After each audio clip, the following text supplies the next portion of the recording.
Calculus! This is AP Calculus Lesson 5-5, Trigonometric Antiderivatives. I am bouncing with Riley, so boing, boing. Let's go ahead and walk through today's lesson. I am at home because Riley has the stomach flu. It is gross, I promise you. Let's go ahead and get started with the general antiderivative. So if I have some constant out in the front, a is always that constant out in the front, multiplied by f prime. If I'm taking the integral, this is going forwards, integral is going backwards, backwards and forward, leaves you back where you started. This is going to be a, oh god, the handwriting, let me bounce less, Riley, a times f of whatever, but don't forget your plus c, your constant of integration. Power rule. You know how to do this. This is review for you right now. If I have some constant out front, that constant will be left there when I take the antiderivative. And I have power house, so I'm going to add 1 to the power. So here is that quantity, whatever it was, and it's going to be n plus 1, and then I need to divide by whatever the n was, n plus 1 was. So I'm going to say all of this divided by n plus 1. And of course, don't forget your constant of integration. I'll probably forget it one time today. Please catch that extra credit point. Just be aware of that. All right, unique power. So we did this one, I think it was 5-4. That was the last lesson, right? It was a while ago. This is Thanksgiving break, post lesson, I guess. So we're finally back. When I do this problem, it turns into, do you remember it? Write it down if you know it. Yeah, you guys have it. It is a times the natural log of whatever I had there plus c. Yeah, so I can't add 1 to 0 because then I'd be dividing by 0. You can't divide by 0, so we need a natural log rule. That's our unique power. And exponential e house. Derivative of e house is the same. That means antiderivative of e house is also the same. So this is going to be a times e to the power of whatever it started with plus c. All right. So when do you use U-substitution? That's a good question. I wonder if you guys know the answer. When do you use U-substitution? Do you remember? Think about it. Pause the video if you need more time because I'm about to answer it. You use U-substitution when dinner, the derivative of the inner is not equal to 1. All right, we'll be seeing problems like that in the future for this lesson, but just be careful. Always look at what your dinner is. Is your dinner 1? Is it not 1? You'll know whether or not to use U-substitution or taxman. For this whole lesson, we're going to not do taxman. I know it is easier, and you can use it on the homework, but for this lesson, I'm going to use U-substitution. All right, so this is still review. When I take the derivative of sine with respect to x, I get what?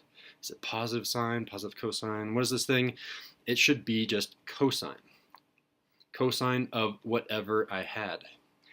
Notice that the sign stayed the same. So when I take the derivative, I'm going forwards.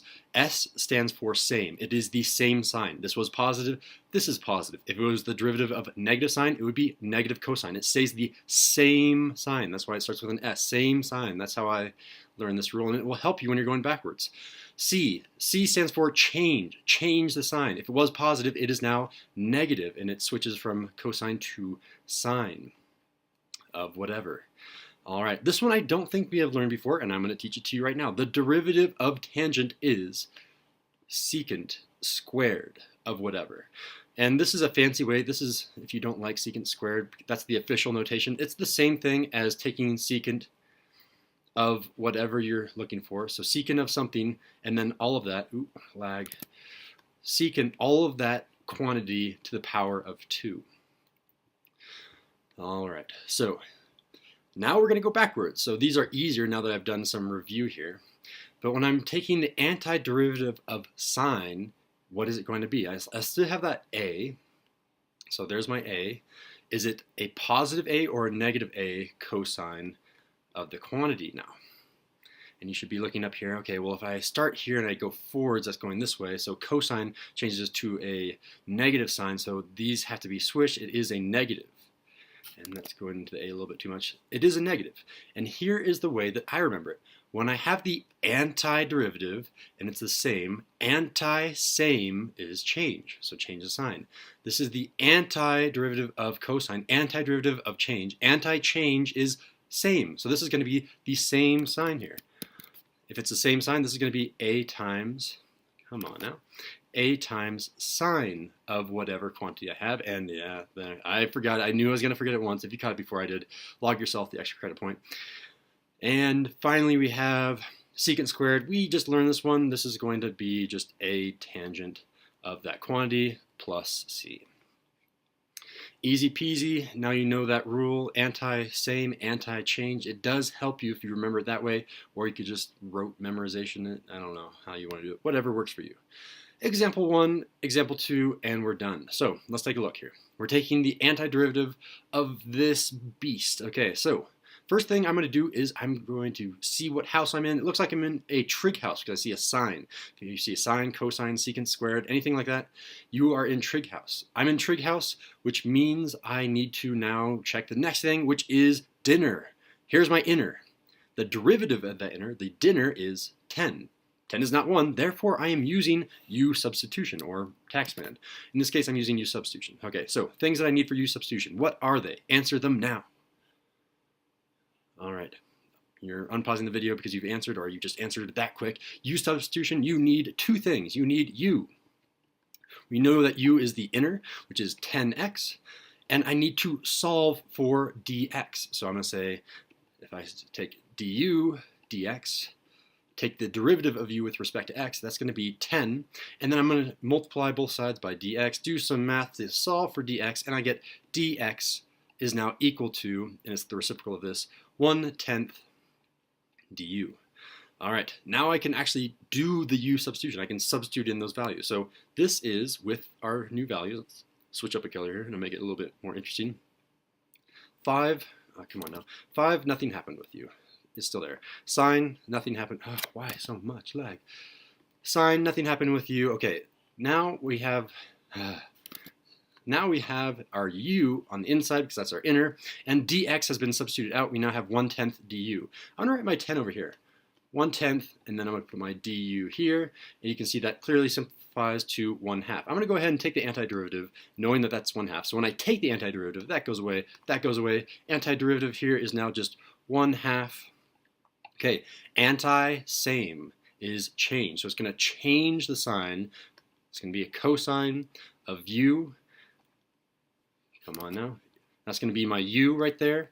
I could put a u here, but I'm going to skip a step, plus c. I know that my u is 10x. Let me go ahead and write in my 10x, and I am done. There is my final answer. Box it. Okay. I know, I could be way more neat if I was not bouncing this boy, who just fell asleep, by the way, even though I'm talking relatively loud. All right, we're on the back side of the paper. Example 2. By the way, there's this cool rule that I haven't really told anyone about yet, but if you have a number, a coefficient, that's like the a we have up here in our rule, this a up here, if you ever have an a with a derivative or antiderivative going forwards or backwards, you are allowed to pull that out to the left-hand side and not worry about it. You don't have to worry about it because it will, you're still doing multiplication regardless of what happens. This 5 can be on the outside, then you'll eventually get 10, which will still reduce to 1/2. So this is just another way of saying the integral of -1/3 cosine of 4x. I just pulled out the -1/3. You can interchange them, they are fine. All right. With that being said, let's go ahead and take the antiderivative here. I know I'm in trig house. Check dinner. What is dinner? Dinner is 4. The derivative of 4x is 4, which is not 1, so I am again using taxman or U-Substitution. I'm going to use U-Substitution. Go ahead and pause the video now. Go ahead and do this whole problem and then play the video in like ×2 speed or whatever you want to do to see if you got it correct. All right, so I'm assuming that you have now unpaused the video. So u, you know, is 4x, du dx. If I take the derivative, that is equal to 4, which means that dx is equal to 1/4 of du. Substituting that in gives me -1/3 integral of cosine of u times 1/4 du. Taking the antiderivative means that this cancels out, antiderivative. Now I still have that -1/3 out front. I also have this 1/4 that's being multiplied. I'm bringing that to the front, and then anti-change is same, which means it's the same sign, and it turns into sine. My u was 4x, 4x. And my voice is dying. Plus C. I hope I'm not getting sick. And I did get the plus C on my last problem as well. There is my final answer. Oh wait, not final answer yet. I need to simplify my fraction. This is negative 1 over 12, and then the rest of this is the same. Sine of 4x plus C, and box it. All right. This is the time where I'd ask if you have any questions, but you guys usually never have questions. So make sure that you write a nice, clear summary, maybe hopefully with that trick about anti-same or anti-change. That's a really cool trick to use. And after you finish the summary, you should begin on the worksheet.